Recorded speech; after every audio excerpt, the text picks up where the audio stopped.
actually be talking about how you take advantage of resellers. I'm not saying in a negative way, but take advantage as far as closing deals, how I negotiate phone deals, and why most flippers overpay. Not just because they can't negotiate, but because they're scared of objections and rejection. Told no is normal to people, but being told that the offer is too low, being told the offer isn't good enough, these are things that I think a lot of phone flippers aren't used to. And when they get told that, they start looking at themselves thinking that they've done something wrong. Not all sellers are the same. Okay. Now, not everybody you come across will be the same. And I'm going to break down 4 categories right now. And I want you guys to pay attention to this. Okay. The emotional seller. Okay. That is one of the sellers you'll come across on OfferUp for sure. So they're usually attached to the phone. They say I paid $1,200 for it. Need logic plus empathy. Okay. And I'll give you guys a good example. This is an emotional person. Okay. Hey, 200 won't cover it. The payment is $288 and he wants me to pay his phone off and all of this stuff. But so I offer $200. He said $200 won't cover it. The payment is $288 and some change to fully pay off the phone. That's why I listed it for $320 so I can still have somewhat profit. I said, got you. I don't need it unlocked if that makes a difference. That means my offer would be $200. I'm not looking to have the phone paid off. I will keep it with T-Mobile. And he says, but I will still have the phone on my plan and all that. And basically, he's just trying to get me to pay the phone off. Hypothetically, he's an emotional. Like, I don't care about your phone plan at all.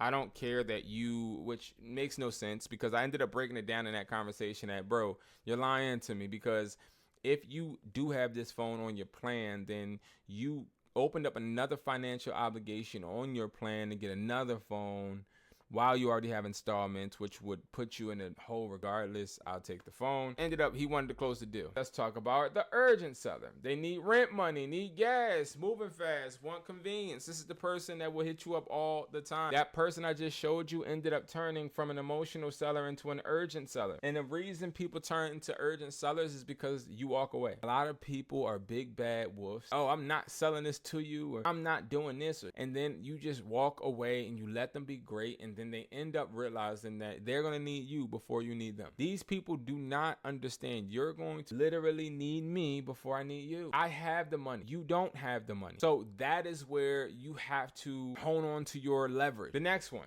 the market research seller. Now, this type of person gets on my gosh dang nerve, because usually it's a person that will look on Google or even eBay, and then they'll be like, oh yeah, but the phone is this much, man, and you need to pay that much. But they don't really do the research correct. They're researching like a consumer, not like a buyer, which that's sort of kind of the pawn shop approach. And pawn shops, they usually will buy phones based on eBay's pricing.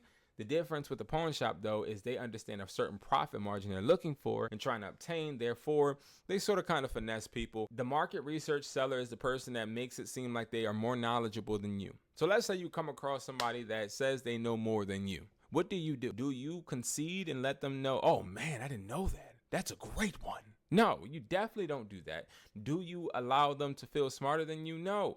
Now, how do you stop somebody from trying to expose you or trying to make you feel or seem less than them? Let them talk. And as they're talking, you just wait for that 1 or 2 or maybe 3 things that they're saying that is incorrect. You need to find those small little holes in their story. Don't point out everyone. Just point out 1 or 2. Like the screenshot I showed you guys in the chat I just showed you guys. The guy was like, yeah, I can't sell it to you because I got to pay the phone off. Well, bro, you actually do need to sell it to me because you're on a financial obligation with T-Mobile. I'm going to give you $200, which means you're going to need to pay $88.85 more to pay off your phone, which is your problem, not mine. I didn't get the new iPhone 17 on the line that had an installment. You did. So for you to tell me the story, hypothetically, it would be your obligation to pay off that device that you're now trying to sell. Now, I can help you by giving you what the device is worth, but if you don't want to take that, that's completely fine. I'm not here to argue with you, nor am I here to debate about what the value is for the device. It's just a device. And I want to make this clear. I do prioritize the service that me and you are having or the interaction, but I do also want to let you know that I can't stick here and argue with you because I have other negotiations and other things that I have to allocate my funds to. Now, I would like to allocate some of my funds to you. But if you are not willing to actually pay a fair price or let me pay the fair price, then I'll let you think about it. My number is 445 da da da da. And listen, man, it's no hard feelings. I love doing this. I am a buyer. I do this on a consistent basis. I'll be around.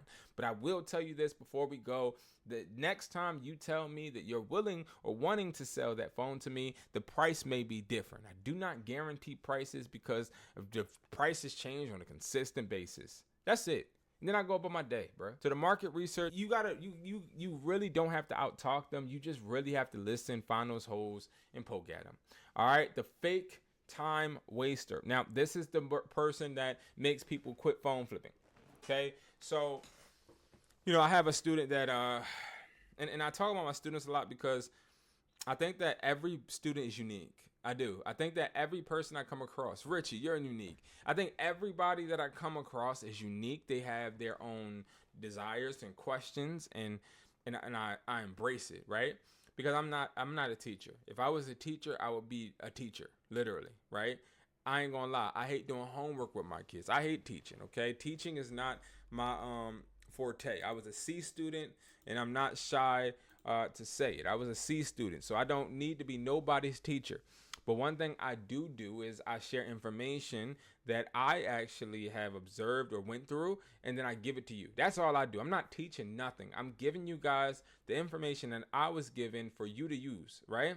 So when it comes to these type of individuals, you're going to come across them just like some of my students did. And some of my students came across just enough of these to say, you know what, Brandon, I quit.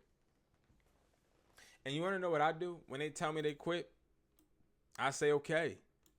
Because not everybody is cut out to tell these people to F off. And I'm not necessarily saying that to them, but I ignore people like this. I had a girl last week. Me and her were hashing out a deal for 5 iPhone 13s. This girl clearly didn't know what the hell she was talking about. She obviously had a family plan and was just trying to off the phones. So this girl was like, yeah, I'm trying to sell you these iPhone 13s, but you're trying to cheat me. You're trying to cheat me. And like she was playing this role like I'm trying to bully her or something, right? Mind you, I'm talking respectfully. And if it's a woman, I try to make sure that I am delicate in my approach, right? I don't try to because with a guy, I just be cutthroat. I'd be like, I'll give you this. No. Yes. Like with a woman, I try to be a little bit more respectful as far as maybe explaining a little more. So she's like, yeah, I'm not doing it because you're trying to cheat me, da-da-da. So all I did was I just walked away because we probably been going back and forth for probably like 2 days. Now, what I'm finna do, another 2 days? No, I'm just going to say, okay. So what I did was I said, all right, listen, if you find a better deal, take that deal. I have no hard feelings. If not, hit me up. I lied to you not. By the end of the week, so it was like 5 days later, she hit me up and said, okay, I'll meet you at the bank. Right? And that's what ended up happening. And, with time wasters, you have to allow them to waste their own time, not yours. The time wasters, you either are going to get in their minds to make them see value, or you're going to leave them alone. Let them close that door and let them miss out on the value until they see that they don't have the value on the other side of that door. Okay?